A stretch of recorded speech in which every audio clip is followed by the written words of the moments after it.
Hello, everyone. A Yes. spine Oh that my curves like a goodness. Look at question everybody. mark. A child too Wow. sensitive for the loud and This is dark. wonderful. Father's Look at arms, my that. sanctuary, my shield. Welcome, everyone. How exciting. Dance floor became the place where I We're going healed. to allow just one more minute to Finding have my everybody else join way us. through There's pain. quite a few people. I'm not surprised. Learning to dance again. Great. Hello, Strength everyone. and Lori, vulnerability. Jen, Leading me Emma, to Charlie, hey, lipstick David, for courage Scotty, to stand Joanna, in my light. Jen, Rebecca, Lashes to see with Carol, divine Renee. insight. God weaving purpose Wonderful. through pain and grace. Well, I hope everyone brought Finding my all strength of in your each curve I embrace. coffee, tea, champagne to celebrate today. Good afternoon, everyone. My name is Adriana Rosales. I'm the publisher at RMPS Studio, and it is my absolute pleasure to welcome you to the special online book launch celebration for Lipstick, Lashes, and God, Reviving the Spirit Within. Today marks an incredible and extraordinary moment as we introduce to you not just a book, but a transformative journey crafted by the remarkable Gina Pero. As a publisher, there are rare occasions when a manuscript comes across your desk that speaks directly to your heart and soul, and this is one of those treasures. Before I introduce our author, I want to take a moment to thank you for joining us today. Your presence here is a testament to the ripple effect Gina has created through her work, and we're thrilled to have you be part of the celebration. The Gina Pero I know has always been someone who strives to connect and give of her true self with every encounter. I'm happy to say that I've known Gina for almost 10 years, and we both have grown as women, as friends, as entrepreneurs. My favorite part about Gina is her ability to connect from the heart, to bring her whole self in every conversation, and of course, her ability to dance salsa better than any of my Latina friends, which makes her both unique and incredibly talented. In Lipstick, Lashes, and God, Gina takes us on an intimate journey of spiritual awakening that does not require us to abandon our humanity, but rather to embrace it fully. This book explores how we can honor our divine essence while celebrating our physical expression, finding God in both the sacred silence of meditation and in the joyful application of lipstick. With vulnerability, wisdom, and her signature blend of practical guidance and spiritual insight, Gina offers a pathway to reviving the spirit within, reconnecting with our authentic selves in a world that often pulls us away from our center. Ladies and gentlemen, please join me in welcoming the woman whose words will inspire you to embrace both your humanity and your divinity, the incredible Gina Pero. Yay! So because it's Zoom, we all clap our hands like this, okay? Because we all can. We're all sometimes in mute. So it's all you, Miss Gina. Thank you from my whole heart for being here on your Sunday afternoon or evening.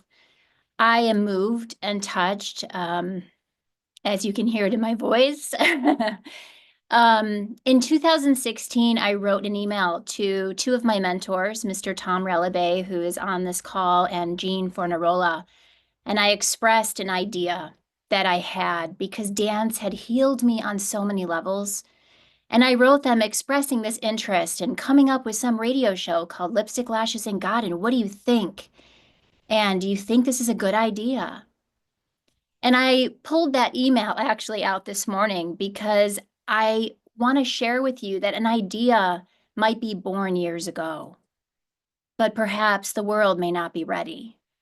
an idea you have, or an insight, or a tug of your heart may open up for you, write it down, share it, because you never know when it will come to life, when the world is ready to receive it. As most of you know, I am a spirit junkie, and I also am a food junkie. But this time to celebrate the revival of our spirits is here. It is 2025, and we have evolved on a spiritual level. And whatever that means to you is here to welcome, to be welcomed, to be received. Each one of you have entered my life at the perfect moment, and I thank you, because you each have played an important role, an important message, an important piece of who I am. You are part of my makeup. And I thank you for taking this time to show up and be a part of this launch. I am wearing 2 items today that I felt were really beautiful. These earrings are my babchis that she gifted me. If you can see them, and she's on the call. Hi, Bachi, my grandma. Babci is Polish for grandmother. It's grandmother in Polish. And this dress I had redone as a symbol from my Nana, who is my grandmother who has transitioned. Both of those women played a significant role in my spirituality. I grew up with prayer and praying and church, and then went on to evolve into learning about all the different spaces in spirituality. But there's one thing that remained so true in my heart, and that was that we can revive our spirit again and again and again, as you've read perhaps in the Ark. So I want to just take a moment and invite you to close your eyes. And I just want you to allow your eyes to fall heavy to the bottoms of the lids and relax those shoulders. And I would love to invite you to inhale with me. Take an inhale through the nose and an exhale through the mouth. And another inhale through the nose and an exhale through the mouth.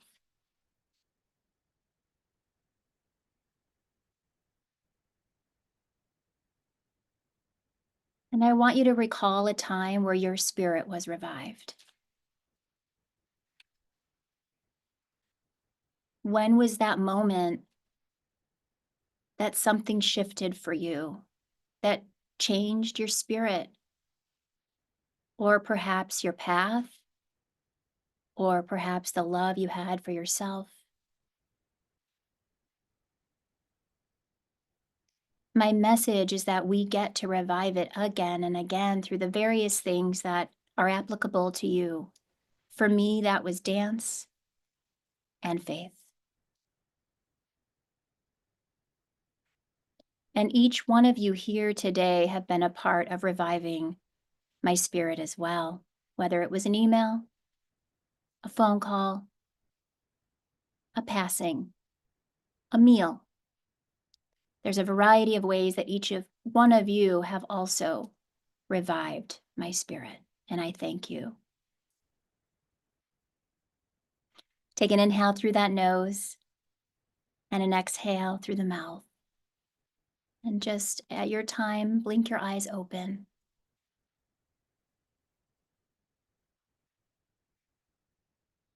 Thank you for being here. I'm going to pass the mic back to my amazing publisher, Adriana. Okay, so that was beautiful. Thank you. That was a first for me in a book launch. I love it. This is a true Gina Pero book launch. So everyone, I am excited because this is my favorite part of when we do book launches. And that is when we highlight those individuals on the call that would like to share a little something about how you met Gina or how Gina has impacted your life, or For those of you who did receive the ARC, the Advanced Reader's Copy, and you want to mention maybe something that impacted you about the book, that would be great too. And because there's so many people on the call, I want to make sure that I honor everybody's time and that everybody, when you do share, and we want you to share, keep it to about 30 seconds. And if you make us cry, you can have a minute. But when you have there's the buttons in the bottom where it says react, we have the reaction button, so you're more than welcome to use those. Those are always really fun when we're sharing. And there's also a little button that has a hand where you can raise your hand, or you can just raise your hand on the video and I can see you, and then we'll go ahead and unmute you. So there's a few people that are popping up. I hear you raising your hand, but let me scroll through all the screens, okay? Juliet, let's start with Juliet. Welcome. Thank you. So I got the advanced read, and I was the person that almost couldn't today because I didn't even know, and I just reached out to Gina, as I do every now and then, and say hello or love you. And she's like, "Did you get my email?" And no, and we raced to find it, and here I am, and I'm so excited. And so I sat down last night and just prepared to read. And what I love about this is, first of all, Gina, the way that you described Miss Jen was hope, tall, strong, and graceful. And the way that I met Gina was at a convention, a dance convention. And my husband and I were sitting, it was a convention we'd never been to. We were trying to decide what we were going to do with our day. And we saw that they had these parent classes. And at that time, I read these classes, and this presence walked by me. And I was like, whoa, something just happened. That was amazing. What's going on? And I look, and I only see the back of this beautiful hair and this tall, strength, graceful woman. And didn't even know that this was Gina and who was on the little thing to say this was teaching the classes. And so we ended up going to the class, and I walk in, and then there was the hope part. So I really resonated with that description of Miss Jen, because that's how I would say, for me, in our first meeting, that's how I described you as well. And that's what you've been to my family, and the paths that we've taken, and the blessings that we've had because of you. What I also liked about the book really quickly was, though I have heard these stories intimately, either in a one-on-one or through a convention, I was in tears. So I know that people that don't have the same, maybe I've heard a couple of them several times or just once, that anyone new reading this and not understanding where you came from, I think their hearts will be touched. And I can't wait for my own daughter to read those first 3 chapters that I got to read. So, because they were amazing. Thank you. Thank you. Thank you for letting me be here today. It's very honoring. Thank you for being here and supporting. Wow, that was beautiful. Thank you for sharing. Let's see, David, there you are. You have your hand. Welcome. Can you hear me? Yes. Wow. Well, hi, honey. I read the book last night, and man, it brought me to tears too. It was amazing. But every time I hear Gina talk, I know spirit is going through her, because I get always emotional. So you just have this gift of being in the God moment when you're writing this and when you're speaking. It's really amazing. When I first met Gina, she was talking about this idea, and she has so many ideas, and she has so many hats that she wears, and the ideas that just flow through her are magical. They're magical.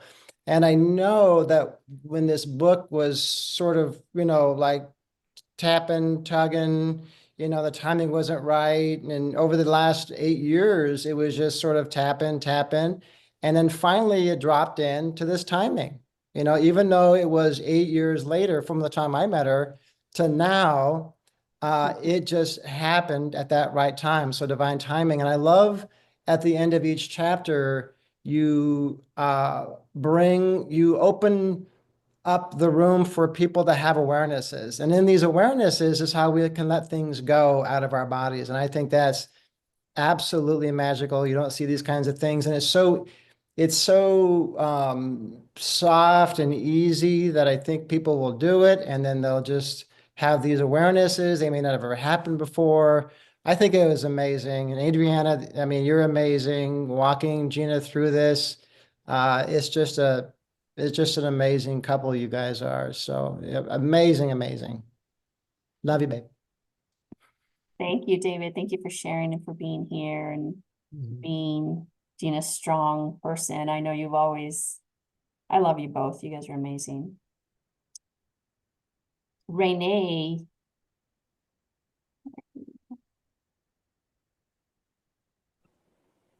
Hi there. Hey. So I am so excited to be here. I've known Gina since she was 10 and I was 12. So I was able to be along with her in this journey in our dance career from a small age till now. And there were so many moments, Gigi, that I was just loving because I could remember those moments. But specifically, Miss Jen's solo for you. I remember when we first met, you were so quiet, but yet so strong, and you were so dainty, but so powerful. And just to watch that growth when that solo happened, you had this smile that if I close my eyes, I can still imagine. And it's the smile that you still have to this day. But it was like a strong force that was bursting through and waiting to be seen. And that was like when your light really started to shine. And I'm just so honored to be able to witness that and to watch that and still continue to see that. And every time I see your face or I hear your voice. So I'm so proud of you. And thank you for allowing me to be here and to share this moment with you. Thank you, Renee. That was beautiful. Thank you for being here. All right, Scotty, welcome.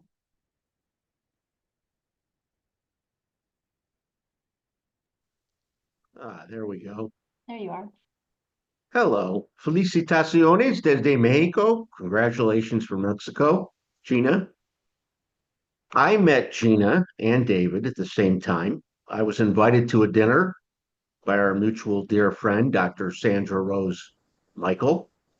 And I walked into dinner not knowing anything about David and Gina other than they owned a wellness center, which actually says a lot about people when they own a wellness center like the one they do, that they're probably very spiritual, into healing and helping people. So that I knew about him. But by the end of dinner, it was like being with friends you knew for a long, long time. And they invited me to sleep over, to do a sleepover, not in their house, in their wellness center, because they knew I was a big fan of scalar energy and the technology, which in 2021 helped me recover from a stroke in 4.5 weeks. My physical therapist, I'm going to do a shout out for their technology now that they have at their center. The technology, scalar energy, helped me recover. My physical therapist said she never saw a 60-year-old man get well so quickly. What did you do? She said. And she now goes to a center in Southern California and is a big believer in the technology. But David and Gina are the true match made in heaven. That was a phrase created for them, I believe. Only the angels can put those two together, and they're just very dear people, always trying to help the world and heal the world and make the world a better place, both of them. That's beautiful, Scotty. Thank you. Thank you for being here and sharing that. Of Fantastic. course. I love Mexico too. All right, Charlie, I see you. Okay. Hi. Well, I'll be as quick as I can here. So I met Gina going in for the scalar technology after speaking with David, and she happened to be there. And what I recognized immediately was a dancer because I studied dance for many, many years. And I just saw it in her. And so we immediately, I said, you were a dancer. And so we start, and of course she still is a dancer, but I could just see that. And from there, it was just a natural connection around all things that have to do with spirit. And one of the things I love, I got the arc, and one of the things I absolutely love, probably one of my favorite things, I think I even wrote down the page, but it was like when, yeah, page 38, when you were talking about the dance moves and you made them philosophies encoded in physical form. Beautiful, so, so beautiful. And that was one of the things that I think connected us, was that that conversation went from dance into the movement of life, into the movement of our own personal evolution.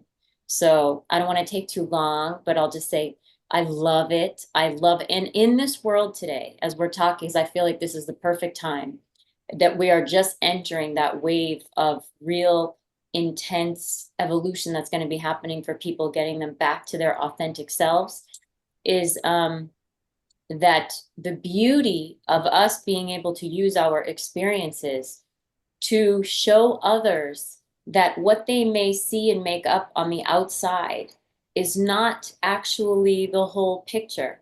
We're in a selfie world where everybody's taking pictures and using filters, and they want to create this impression or allure. But I think that what really unites us in our love and our ability to work together, but also to heal and to grow, is to actually recognize all the things about us that are not part of that filter, the real, raw, honest experiences that we've had in life, and then be able to say, you may have a whole different experience, but look at how you can look at my experience and see that insight in your own. I think that is where we're all headed, and how we're going to be able to connect and evolve to a whole new level together. So awesome, Gina. Thank you, Charlie. Appreciate you. Thanks for being here. All right, Aubrey. Hi, everyone. I met Gina. One of our first professional gigs out here together in Vegas, and we ended up moving in together and being roommates here. So I have a lot of fun stories about Gina, which I will not share on this call, but I just want to say first, congratulations. I had a lot of just a lot of emotions reading this, and I just want to say the beauty and the eloquent writing, it was just so conveyed, and the love that you express for your parents is just beautiful. And it was just like being a parent right now to a 13-year-old who she and I have a really beautiful relationship, which I'm very lucky. But your chapter of the sensitive soul, finding my voice uh, through movement. Oh man, it just touched me so much. And I need to read this. And it may have been what Charlie was just speaking to, but that whole chapter, just my daughter is very quiet. And you actually told me never to say shy, don't call her shy. But and I kept reading that in your chapter, but this excerpt just really stuck to me. My parents had enrolled me in dance, hoping it might help me overcome my shyness, but what they didn't realize was that they had inadvertently led me to my true language. In the first position, feet turned outward to create a stable base, I found the grounding I had always sought. In plie, bending knees while maintaining perfect alignment, I discovered how to be flexible without breaking. In releve, rising to the balls of my feet while lifting my sternum toward the ceiling, I learned how to reach upward while staying connected to the earth. I just like it really moved me. And I don't know if Hadley has found her true language yet, but I know she will. But thank you for the inspiration. I can't wait to read the whole book. And congratulations once again. Wow, Aubrey, that was beautiful. Thank you for reading that. That was beautiful. I love reading it as well. Gina and I have done a lot of reading together. A lot of reading together, as she can attest to. And there was moments in that book and certain things that she's written, and I've cried. Well, one time I was like, I can't read anymore. I was so overwhelmed with some of the things that she was sharing, because I do believe that this is the beauty about when you publish a book and when you write something down, there is a transmission happening. And I can tell you that there was a lot of those moments when Gina and I were reading together. So I'm glad that you also had that experience while you were reading. Thank you. So Emma and Kristen. Hi, Emma. Hi. So I've known Gina for about almost 4 years now. And my first memory of Gina is she coming and getting me in her office, and she was like, I'm a hugger, and she reached in and gave me a big hug. That's like that's how I knew that like Gina was my person, and she's just helped me so much throughout my whole dance journey, and she's helped me decide like what I want to do in my future, and she's just helped me grow so much and just love myself more than anyone else can love me. And I just think that it's so awesome that she's publishing this book and that she's just continuing to touch souls and heal souls. And I just know that Gina's a phone call away. So whenever I need her, I can just pick up the phone, and it's just awesome. And I've gotten the privilege to be on her podcast and write the forward in her workbook. And I'm just so grateful for everything that she's helped me accomplish. So yeah, do you want to say anything? Congratulations, Gina. We're very proud of you. Yes, we love you. Beautiful. This is wonderful. So you did the foreword for the workbook, Yeah. Emma? Oh, okay. Now I can put a face to that. That's amazing. Yeah. Good job. I love it. Thank you. Thank you. Thank you for being here and saying those lovely words. I have Jean. No, sorry, Jen. Hi, my name is Jen, and this is my daughter, Katie. I met Gina about almost 2 years ago through a dance online mentorship that my daughter, Katie, did. And it was only one short session that she had, and I just felt like I really needed to reach out to her. And when we finally spoke, she was telling me about the pirouette program that she ran. I just felt so deeply that this is someone that I wanted to be a part of my daughter's journey. And I later found out that actually we have mutual friends that also wanted to tell me about Gina. And it's just people that we didn't even know that we, that we knew. So it kind of worked out that way. And my daughter, Katie, started working with her. It's been almost 2 years, and it's been really incredible, like the progress that she's made, and just finding her own voice along this dance journey, and just finding the confidence and believing in herself. Yeah, and Katie can. I also feel like she's helped me to a decision of many important things, not just with dance, but also with my life. I feel like all of her insights has really inspired me, and I feel like her book is going to inspire others just as much as she's inspired me. And I'm really grateful for all the time I spent with her. And just like Emma said, she's just a phone call away. And she's always telling me, like, I'm there for you, I have your back. And I feel like that's really nice to have as a dancer and like a teenage girl. Amazing. Thank you for being here. Now, I want to just, before we move on to the next person, if you can't find the hand button, that's okay. Just kind of give me a wave and then I'll know that I can call on you. But we have Thomas next. Is it?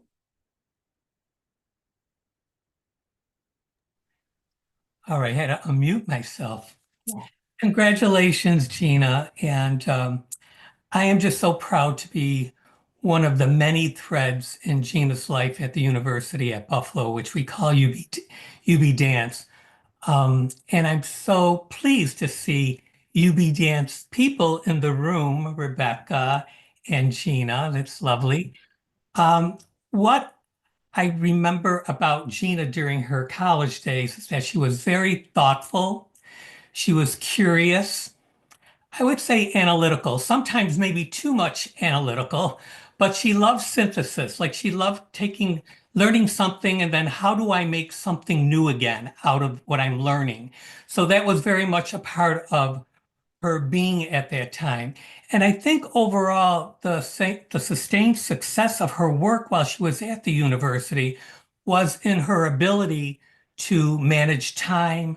She loved to multitask, and she's still doing that. I know her now after 25 years, seeing her multitask. And she was very good at articulating ideas. And and as a student, what was impressive, and like a lot of our UB dance students, but in particular with Gina, she was able to take command of subjects on so many levels, like not only artistically, because she was a dance major, not only artistically and from the practice end of it, but understanding dance from an intellectual, historical, philosophical, and aesthetic point of view. So I immediately read what was sent to me, and I'll just read to you what I wrote to her, my opening lines, what I wrote to her about which I knew pretty much a lot about her transformative journey, but this is what I wrote. That I was captivated by her transformative journey, beautifully depicted in intimate poetic passages that address pain and purpose, struggle and freedom, self-forgiveness and acceptance, darkness and light, and the boundaries of the earthly world restricting us at times from the heavenly and spiritual world, which we all really need to be connected to. So, and also I just want to say, Ariana, this first time meeting you, and I'm just getting such a wonderful glow from you on the Zoom call. But you had mentioned how Gina had a ripple effect in your life. And I just want to say, I don't think there are any accidents in life and in the world as we go through this journey, because Gina was in two concerts at UB Dance. I mean, it was in the early 2000s, and one concert was called Ripples, and the next concert was called Ripples 2. So, I just needed to share that. But thank you and congratulations to Gina. Congratulations to your mother and father, and of course to David, who's a great support, and all your friends, and this great group of support on Zoom today. Thank you. Oh, that was beautiful. Thank you for being here and sharing a piece of you with everybody else. I always love to hear before I knew Gina and what she was up to. I always loved to hear those stories and all the impact that she had. So, oh, here we go.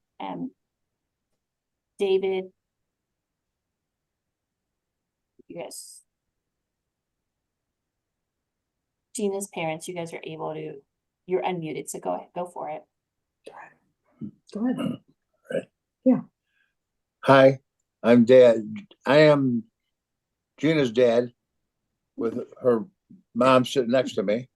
And we can't be any prouder than we are today sitting here at this table and hearing the growth that our daughter Gina has put forth in such a long time of hard work. Her story that she tells reflects back on us so vividly because almost every step we were either close by or by some type of communication with her to guide her, and she guided us through a lot of hard times and memorable times. She was noted for her hard work and determination. I can give you a couple. I could probably talk all night, but I won't. And she inspires a lot of people.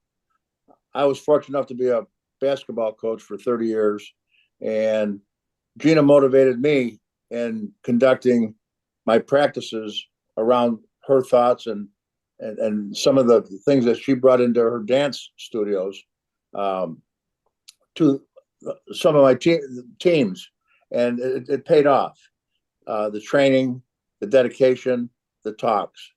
But for Gina to do what she's done, and I consider a short time of life, is just amazing.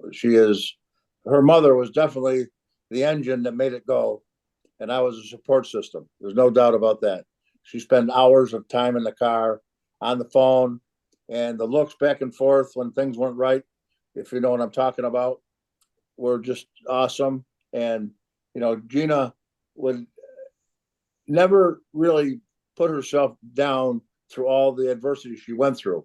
I remember when she was in the hospital with a broken ankle. First thing was, you know, how long I got to be here. Yes, we did shed tears, but the tears dried up and become her determination to get better so she could move on with what she wanted to do in her career. And she did every step slow, but she did every step the right way. She dedicated herself in many avenues of life. And we can't be any more proud of her than today and all this coming together and all the people that are involved with it. We want to thank you so much. I have to get off now because I feel the tears coming down my eyes. So thank you all. We love you all. And Sunshine, we love you. God bless. That's beautiful. Thank you for sharing that. And I do have to say that as I read the chapters, I got to know both of you through the stories that Gina was sharing. And I didn't know that you were a basketball coach. And I love basketball. When I was in the military, I only played basketball. And so we have that in common. And then the rides where Gina's mom would take her to the dance classes, and these stories that she would share with me about you driving her to dance class. It's really moving. And I just have to say, as her publisher, that you both did a fine job. You should be very proud because she is an absolutely beautiful human being. And I think that that's what most parents want from our children, right? That they're these beautiful human beings, and you're both incredible people that raised an incredible woman. So thank you for being here and supporting her. All right. And I am going to look through the videos because I don't want to miss anyone. And we're just about to wrap up. On the side, there's a chat area where you can comment if you would like. Not a lot of people like to be on the cameras, but there is an opportunity for you to comment on the side. And I'm looking through any last or final thoughts for anybody. I do want to ask Gina one last question so we can wrap up today. There's been so many beautiful comments, and we appreciate everybody being here. Okay, I didn't miss anyone. So, Mr. Tom would like, I'm just chiming in. I think I see Joanna's hand, and Mr. Tom wanted to ask a question. Yeah, Gina, wanted to ask you a question. Because we talk about there are no accidents sometimes in life. I remember, like most seniors at UB Dance, when you were a senior, seniors, we call it senioritis. They don't want to finish that last year. They want to go out and they want to work and they want to, make a difference in the world and da da da. And they have this 1 year of school. And I remember you came into the office and you told me about this opportunity you had, and you were thinking, I don't think you were sure at that time, but what I recollect is that you were thinking, is this a possibility for me? And of course, me being the teacher and the, father, and thinking what your parents would be thinking, she's going to quit school this last year. Like, I sometimes wonder, what do you think, what might have happened if you did not finish that last year of school? Ultimately, you decided, yeah, that was that was just a whim, or it was just the senioritis in me that I had this opportunity and should I grab it? And I told her, I said, you're talented now, you're going to be talented next year when you go out and do this work. So I said, and I did say to you, if you were a sophomore or freshman, I said, it would be fine. I would be happy with that decision. And I said, I would support you no matter what you decided to do. That was the other thing I remember saying, that I would support you if you even decided the craziness in this last year to drop out of school. But so my question is, what do you think, or your route might have been? Would it have been the same, or what type of detours if you did not complete that last year of school? Well, Mr. Tom, I was just thinking of this memory. My senior year, I came to your office, and it was when I was experiencing, I couldn't gain weight. So my senior year of college, my body was losing weight. People were saying it was anxiety, but my body had such high metabolism that I was dropping weight, and we didn't know why. And I remember I came into your office to talk about it, and it was the semester after I had come to you and said, I'm thinking of quitting my senior year. I want to go dance. Right. So here's what I do know, and Jean is on this call too, another mentor of mine from UB. I would, I honestly know I wouldn't have been able to deal with what was happening in my body had I quit. Because I came to you in the December semester, and in January, my body started experiencing something. And I needed that last semester to choreograph and move through that turbulence of anxiety or weight loss to get me to where I was enough to graduate and feel really confident to go and audition and be on my own and make my own money and fly across the country, you know, to the West Coast. So it's really awesome, Mr. Tom, that you asked me that, because I was thinking of that particular meeting we had, and I think you gave me a Snickers bar or something. You're like, hey, you know, keep going, you know, because we knew it wasn't that I wasn't eating. You know, we were very clear of that. It was, you know, nervousness, or perhaps, as the book goes, it might have just been God's way of keeping me in my senior year. Thank you, Gina. Yeah. Oh, I appreciate you. No coincidence, no coincidences, all in divine timing. Is there, you said one more person, Gina? I didn't see them in the. I think Joanna, there she is. Hello, everybody. Hey. What wonderful shares. And I'm going to keep this really quick. But I did have the opportunity to get the advanced readers. It was beautiful, Gina. There were so many pearls in there. And I think it's already been mentioned by maybe the department head, Tom, when you were at UB for dance, that your ability to analyze and create strategies is, I've honestly not had any opportunity to meet somebody in this way, but more importantly is how Gina, the word already was used, and I'll echo it, in the way she synthesizes that incredible quality of hers, but through her intuition. It's as though she somehow knows precisely what somebody needs. And in meeting Gina, I met her similar to Juliet in a parent seminar when she was with Velocity, and that was 8 years ago. And at the time, I knew I needed to buff up my parenting skills with a child who was very similar to Gina, a high empath, would be living under the label of hypersensitivity. And reading the portion of the book of Gina's childhood, and the memory that really struck me is when she took her first dance class. And just that she found her language, as was already, spoken about. It was just beautiful. And then lastly, it's the share of her parents. It was beautifully crafted. I loved how you represented each of them. And thank you, Gina, for what is without question a transformative book. Congratulations. Thank you. Oh, beautiful. Thank you, Joanna. And Miss Deb, I see you.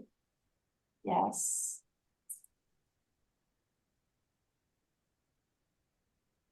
Hi, Miss Deb. We'll go ahead and unmute you.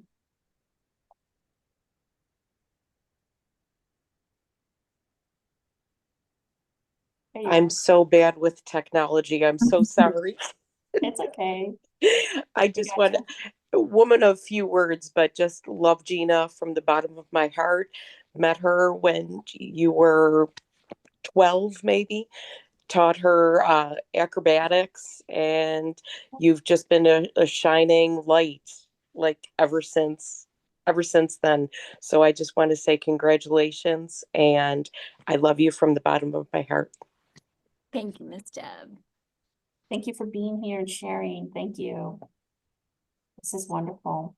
So a few other people came in a little bit later. We are giving everyone an opportunity to say a little bit of, to say a few words, whether you read the advanced reader's copy or if you want to share a short story about Gina. I do want to give you the opportunity to do that.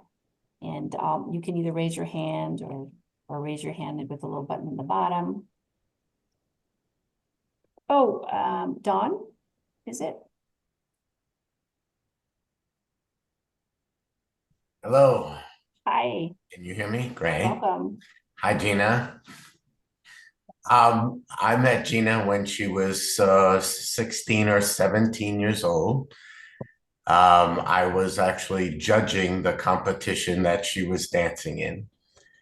And I don't know what all this talk is about the shy person, but this 17-year-old came running up to me with a picture and resume and wanted to know if there was ever any jobs that she would be right for. So I handed her my book that had just come out.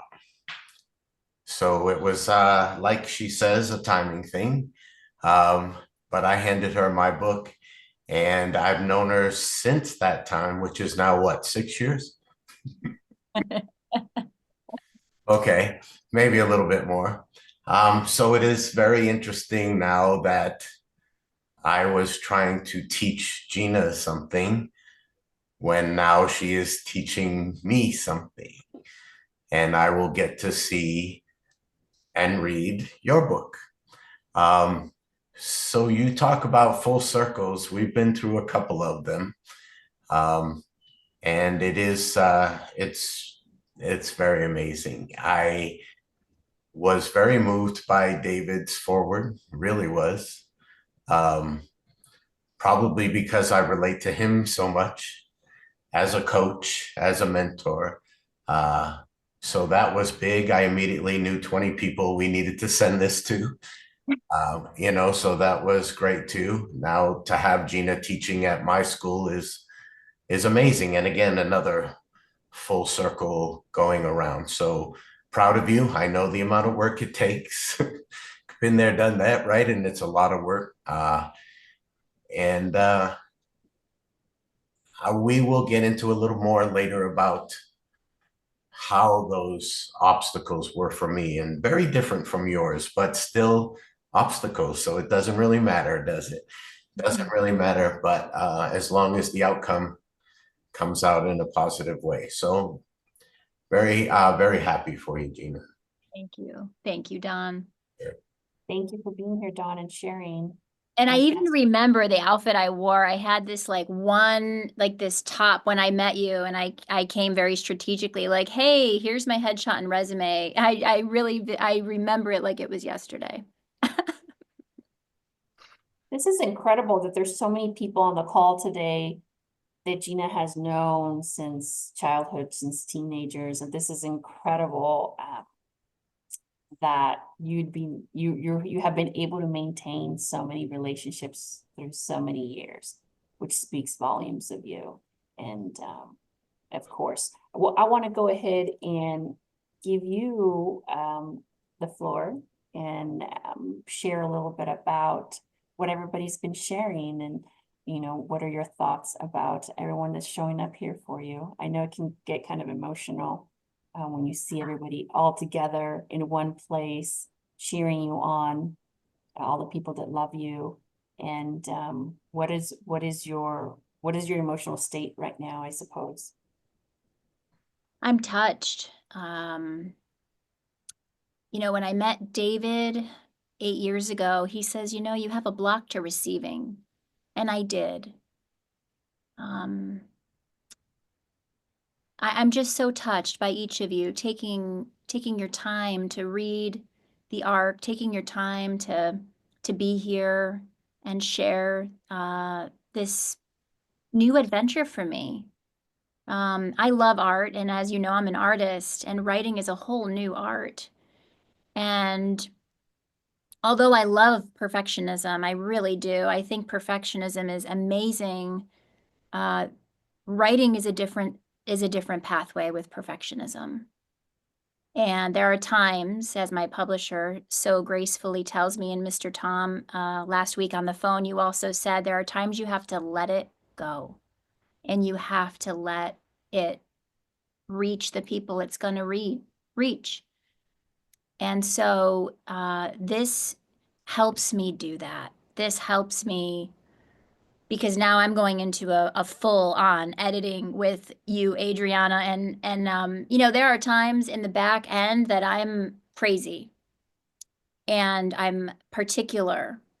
And there are times that Adriana is so patient with me in her ability to encourage me just to turn the page, and it's okay. But we are embarking now on our next month before the final launch, and this will help me. So thank you. You being here today will help me. I will have a picture of all of you so I can keep going to the finish line, because I know that perfectionism will come in.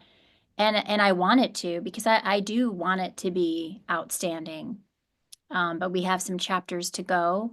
And I'm excited for you to also read the rest of the chapters, because they're filled with similar messages, but just different experiences. And each of you have played such an important part of that journey. So thank you. Thank you, thank you. I see that Lynn is on the call. Thank you, Lynn. Simon, for I know you had to teach and you came, but those of you that read the ARC, there is a journey involving Lynn. And Lynn, would you like to say anything?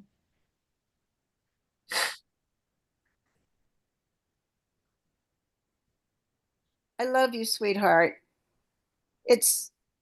There was no accident that you came into my life, although I haven't known you since you were a teenager, but I've known you for so many lifetimes that there was some instant recognition. And I said to you yesterday in a text, I am just blown away by the quality of your writing. It really, you touch me so deeply with not only that you pull me right into what you're feeling emotionally, but it becomes so familiar. I feel like I'm there with you. And I just wish you all the best. This is so exciting, Gina. I'm so happy for you. And I see all these beautiful faces and these little postage stamps of many, many people. I apologize for coming in so late, but what an exciting day for you. Really wonderful, honey. Thank you. Thank you. Thank you so much for being here. Go ahead, Gina.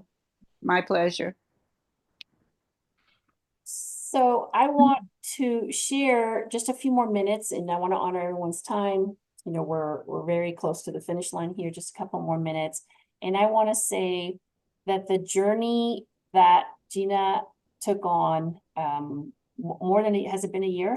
Has it been a year? More than a year ago, when she said, I'm ready to write the book. And then I said, I'm ready to be your publisher. And it wasn't, hadn't visited her, I hadn't seen her for like a year, but when I went to see her at the office, I wasn't even there to think about writing I had no idea. So it was perfect divine timing. And we both had gone through some, you know, a difficult year prior.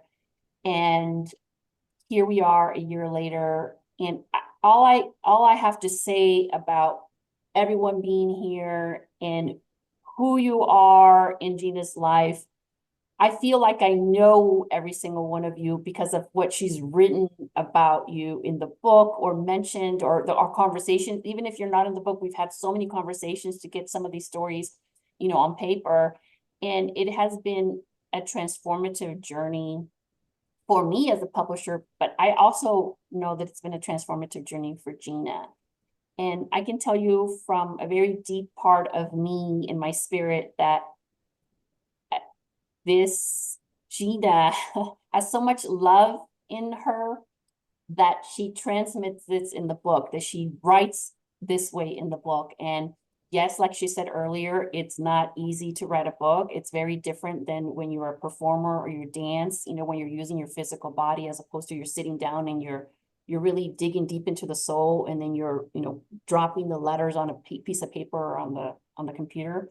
In this case, it's not an easy task to undertake, but she did it anyways. And so here we are with every single one of you amazing human beings that have been with her in this journey one way or another, whether it was in her childhood and, you know, as a young woman, and then now in her career. And I thank you for sharing. I thank you for being here and showing up for her. I know it means the world to her. And I usually script what I say at the end, but I won't today because I just want to let you know that this is This is really a big moment for her, and we appreciate everybody's support today. Gina, I'll leave you with the final words. Now, if you have your champagne or your cups, we're going to do a quick toast if you have them, even if it's water.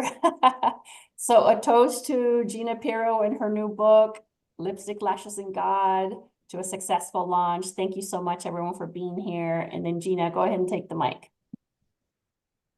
Yeah, thank you. This is extraordinary, and I appreciate it.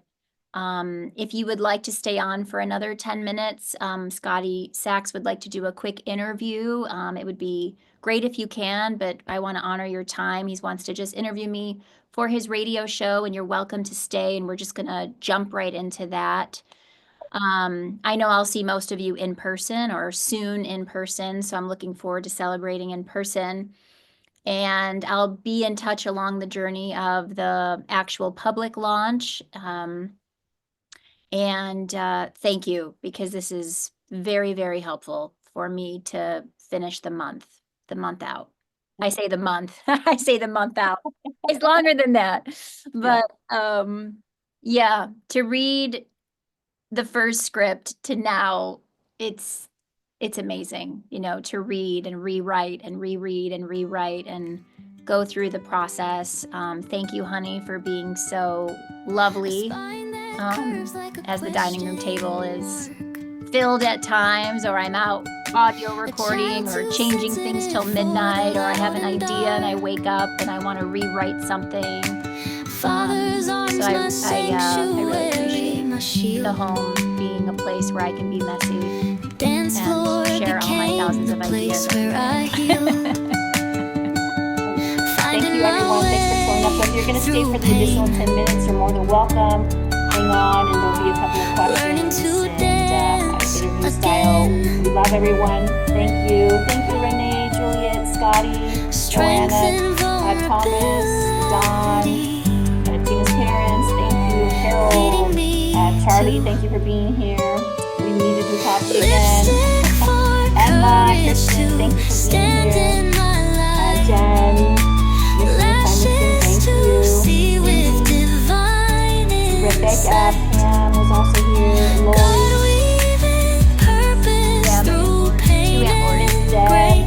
Aunt Lori, finding my strength in each curve I embrace. Miss Juliet.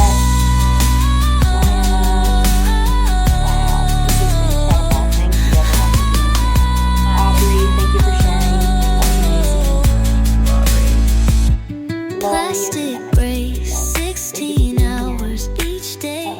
So who? How could you let this happen? I'd pray. This is being recorded for my radio show. Sovereign Radio airs on radio stations in Texas and California. So in 3, 2, 1.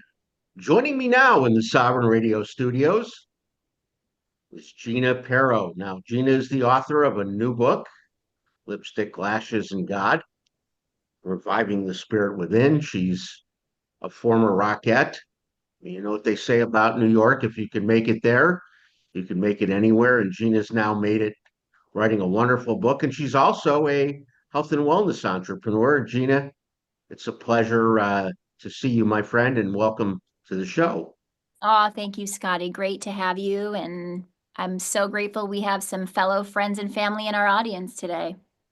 Yeah, it's great to have an audience. And I see Mr. David there and all your very close friends and family. And too bad you don't have any love in your life, Gina.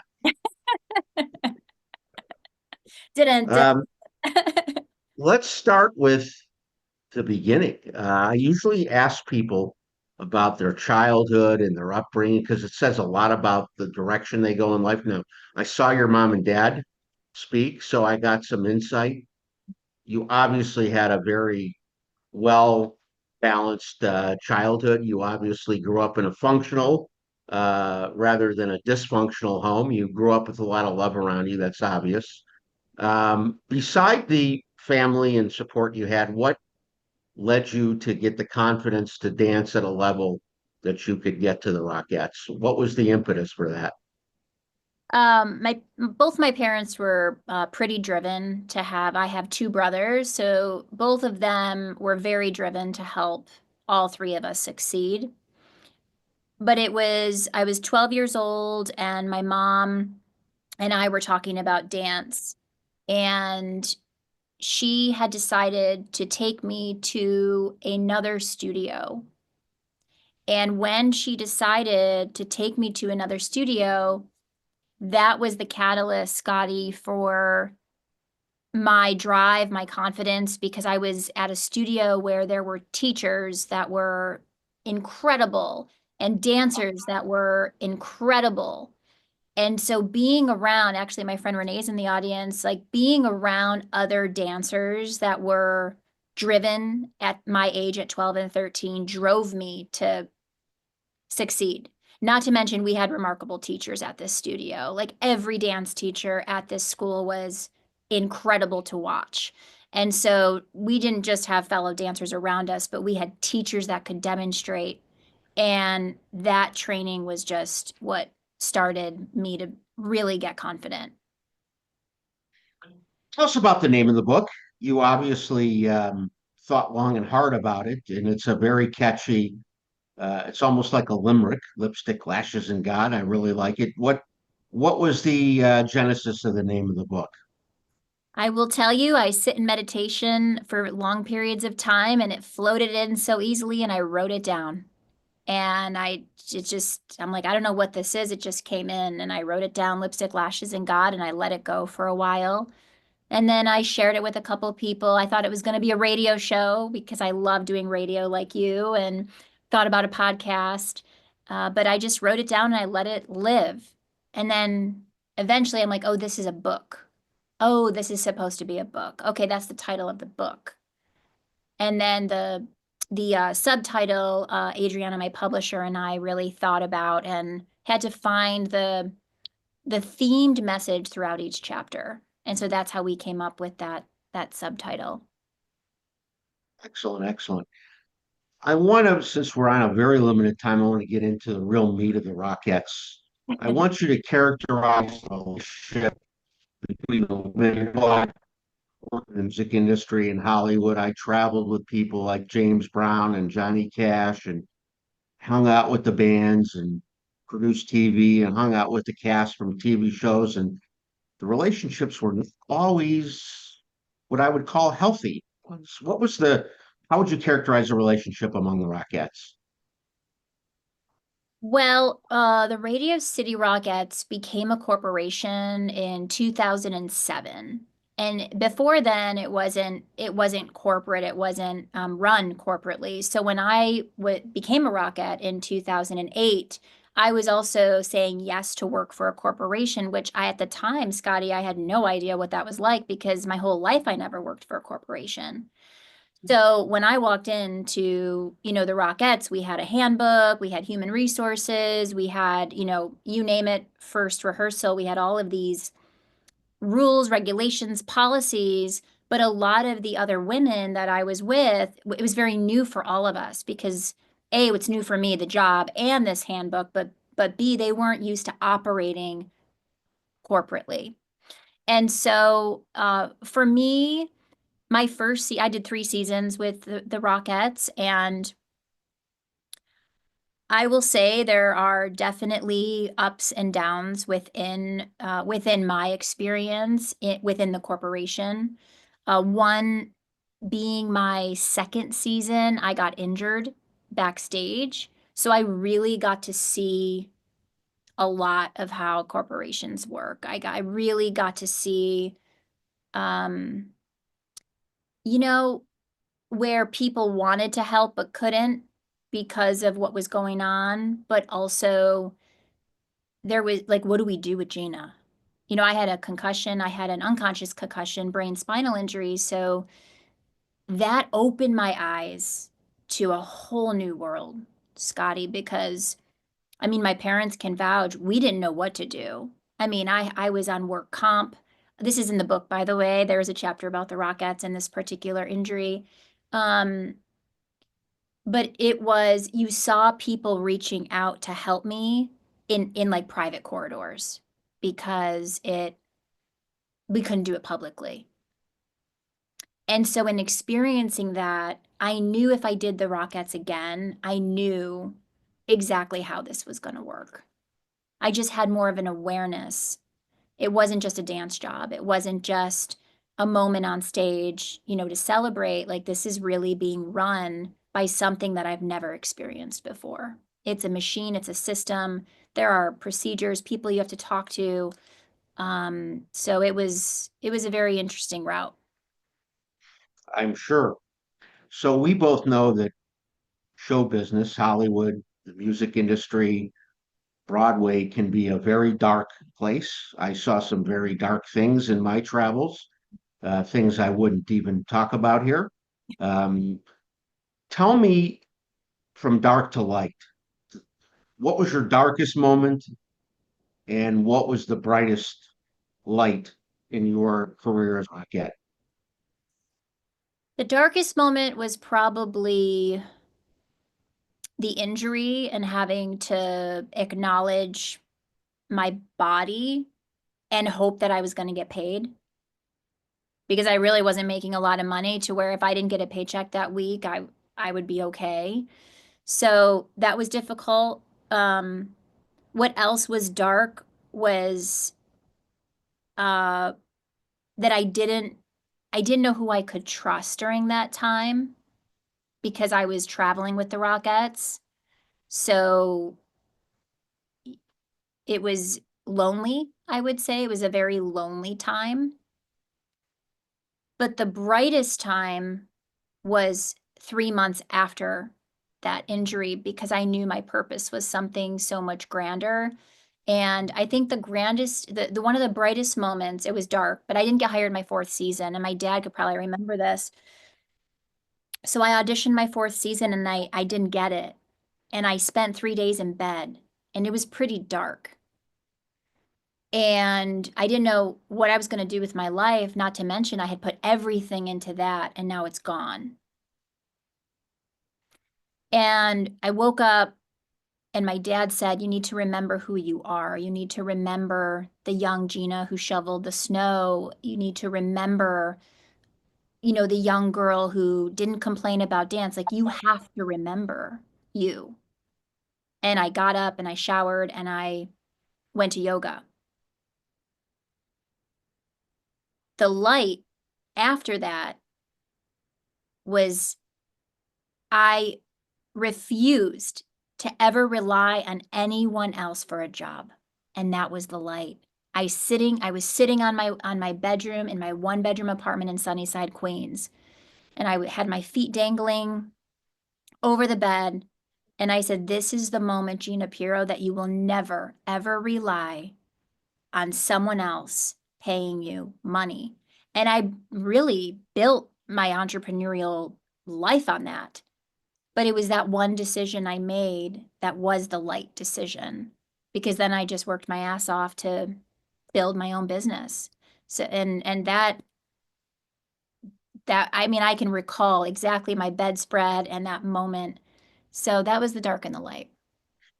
We have two things in common. I think that's why we understand each other so well. We shoveled a lot of snow as kids, We did.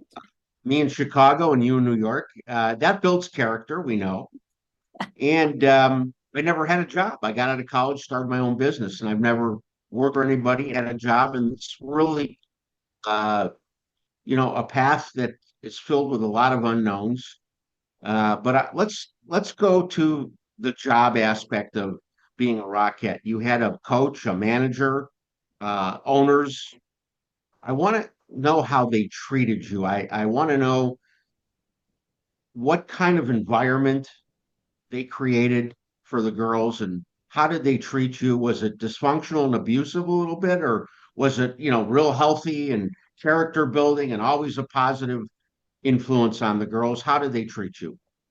Well, you have different people in charge of different roles. So you have like your athletic trainer, and then you have your dance captain, your line captain, you have your director, your choreographer that comes in, directs the show, puts it up, and leaves, where then the dance captain takes over. Then you have your managers, you have those managers have other managers, so it's really a system within a system. So for me, my direct contact is the athletic trainer, my dance captain, the director of the show, and then your managers, your stage managers, those people that you're going to see every single day. Every year is different, Scotty, because for me, I toured, so I had different members. I had a different team every single season. Season 1, my director was mean and rough and verbally abusive and would tell it like it was, and that was season 1. Season 2, I had a new director who was direct and strict. And then season 3, yeah, I mean, was a whole different director. She was so nice and loving, but my dance captain season 3 was outstanding. Our athletic trainers were different. Year 1, you have someone who their job is to get you back in the show. Regardless, their job is to get you in the show. Now with Rockettes, it's dancer who has say. So I have the say whether or not I want to go in or not. And, their job is to, get us back in. So, I knew enough because I was 28. I knew enough to take care of myself. But it was really in my second season with the injury, I was about to perform, and my athletic trainer came up to me and said, Gina, I'm not allowed to do this, but I don't think you should dance. And I didn't catch that God moment. I was in my ego, and I was like, you don't have any right. I played the corporate card. I'm like, you don't have any right to tell me not to dance today. I'm going on. That just gives you an example, right? Like, your rights, but like, I shouldn't have danced that 4th show. That cost me a long healing process. Boy, do I relate to that. When I was 18 in the Chicago White Sox baseball system, I had a coach who put his arm around me, walked me around the bases, and told me I'll never make it to the big leagues. So I know the feeling, and it set me back. And of course, I did not make it to the big leagues, which that's okay. We have another path in life, but I'm glad you had some good experiences Yeah. with the Rockettes. It wasn't all bad. Boy, I'll tell you, James Brown was one of the most miserable people to work with or work for. He abused the women in his band, the backup singers, the band.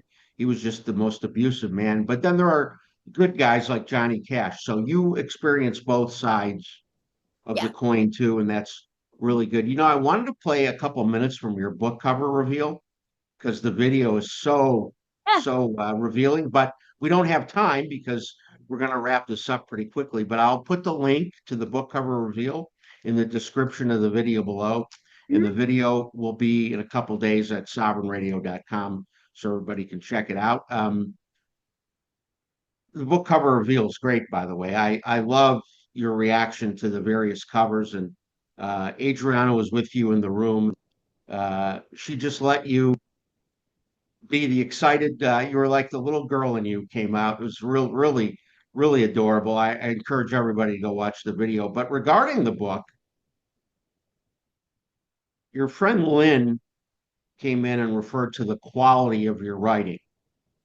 When did you know you had that in you? When did you know you could write and put it to paper and actually create this wonderful story of your journey? My 7th grade teacher inspired me. We learned how to write poetry, and she was a writer. And so my 7th grade teacher was a great English teacher. And I ended up writing a lot of poetry, which I loved writing a lot of poetry, not ever thinking it would be something I did in my future.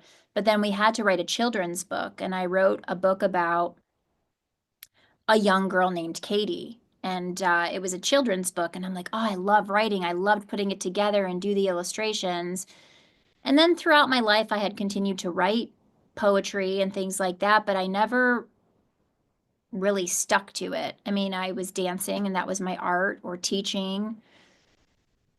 And then I interviewed a bunch of publishers later in life, and then Adriana just landed in my lovely office after years of, not seeing her. And it was just time. It was just time to really put time into something else I loved. And I like to speak. And so a lot of the chapters came from me recording and like sharing the story and then writing and then vice versa. Like my process is a little bit different than just pen to paper, but I always loved writing. I Yeah, I used to think we, write letters. Like I thought about making Hallmark cards back in the day.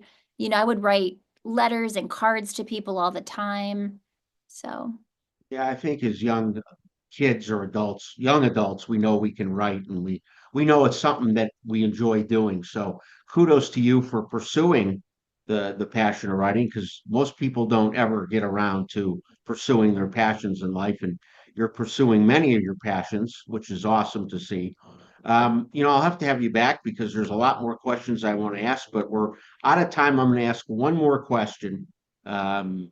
Maybe the most not important question, but maybe the most revealing about your life. God is a part of the title of your book. yeah. And I have a sense from listening to your parents and knowing you, God and your spiritual side has always been a big part of you. But when did you bring God and the spiritual side into your work, dance, as rock? Because those people, they never are able to bring those two together. They compartmentalize. God in the spirit life is for home and for away from work. They don't bring it into work. When did you bring the two together? I mean, I never skipped church on Sunday in my dance career ever. Unless like I really couldn't make it. I mean, even during the Rockettes, we had 4 shows on Sunday, and I would find an 8 o'clock or 9 o'clock mass to go to somewhere, wherever I was, just to take that time. And I was just part of my life. I didn't even think anything of it, whether it was judged or not judged. I was bullied a little bit for my spirituality, but it didn't really, it kind of just fell off my shoulder because it was so ingrained in my weekly ritual. Now it's my daily ritual, but back then it was I would pray before the curtain opened. I would always say my prayer.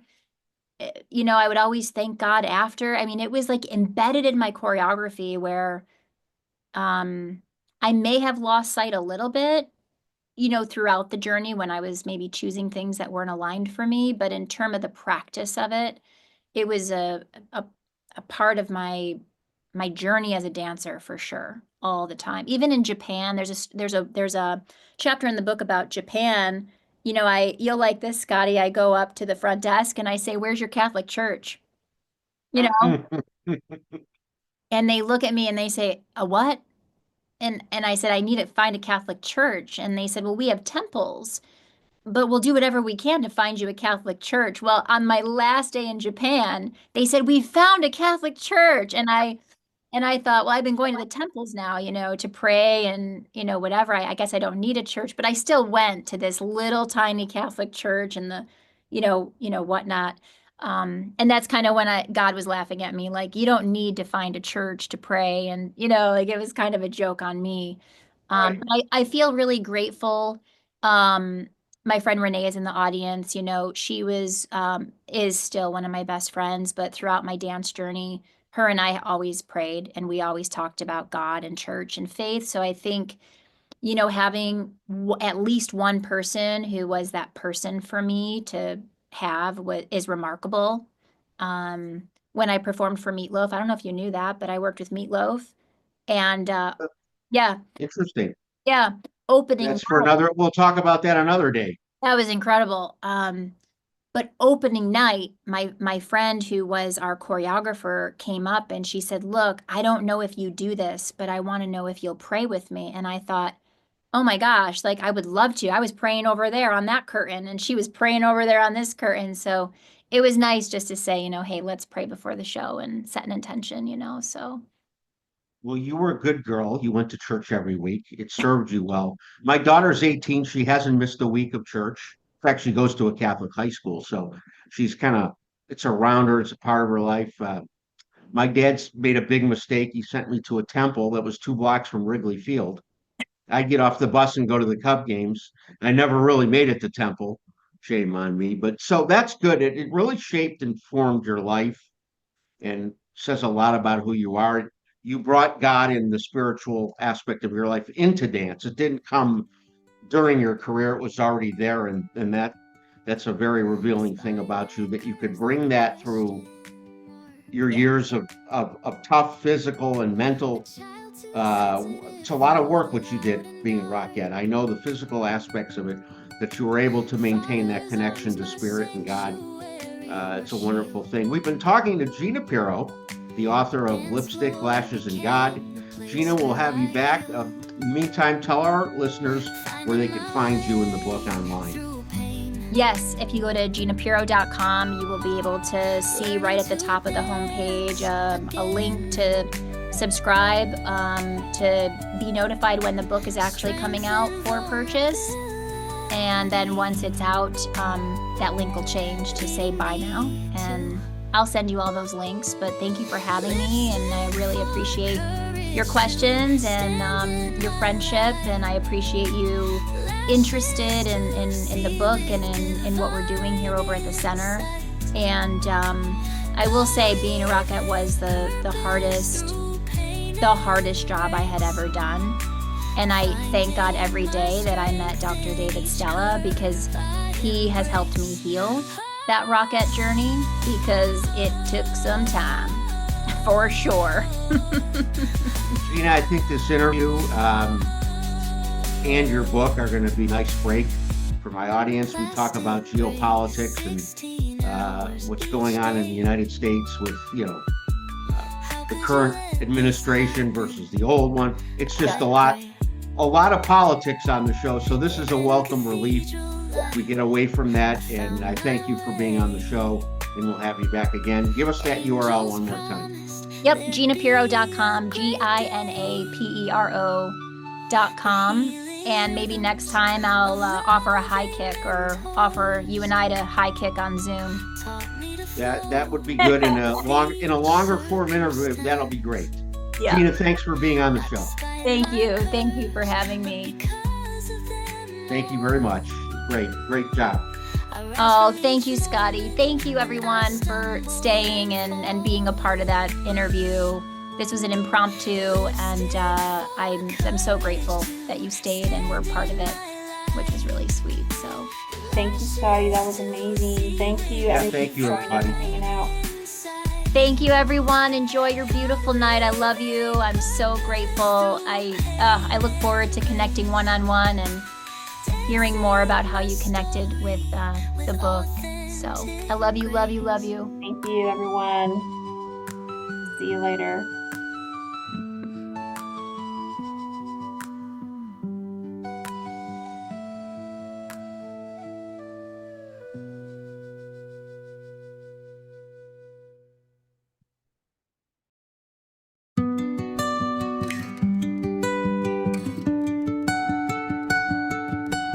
A spine that curves like a question mark. A child too sensitive for the loud and dark. Father's arms, my sanctuary, my shield. Dance floor became the place where I healed. Finding my way through pain. Learning to dance again. Strength and vulnerability leading me to lipstick for courage to stand in my light. Lashes to see with divine insight. God